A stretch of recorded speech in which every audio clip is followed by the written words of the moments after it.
દાહોદના રડિયાતી ખાતે એક જ રાતમાં 4 મકાનના તાળા તૂટતા વિસ્તારમાં ચકચાર, પોલીસે કાર્યવાહી હાથ ધરી. દાહોદમાં રાત્રિ દરમિયાન તસ્કરો સક્રિય થયા છે, ત્યારે દાહોદ નજીક આવેલા રડિયાતી ગામના લક્ષ્મી રેસિડેન્સી સોસાયટીમાં રાત્રિ દરમિયાન 2 થી 3 જેટલા તસ્કરો સોસાયટીમાં આવ્યા હતા અને સોસાયટીના 4 જેટલા બંધ મકાનના તાળા તોડી ફરાર થયા. ક્વાર્ટર નંબર 223, 216, 235 સહિતના ક્વાર્ટરના તાળા તોડ્યા હતા. એક ઘરમાંથી તેઓ રોકડ રકમ સહિતની ચોરી કરી ફરાર થયા હતા. પરિવારના લોકો ઘરે આવ્યા હતા ત્યારે ઘટનાની જાણ થઈ હતી. ઘટનાની જાણ તાત્કાલિક તેઓએ પોલીસને કરતા પોલીસ ઘટના સ્થળે પહોંચી હતી અને તપાસ હાથ ધરી હતી.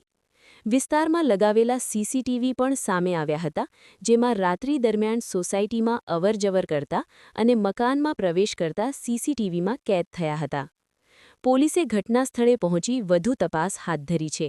ઘટનાને લઈને વિસ્તારના લોકોમાં ભય અને રોષનો માહોલ જોવા મળ્યો હતો. ચોરાયા હતા 4-5 વાગે.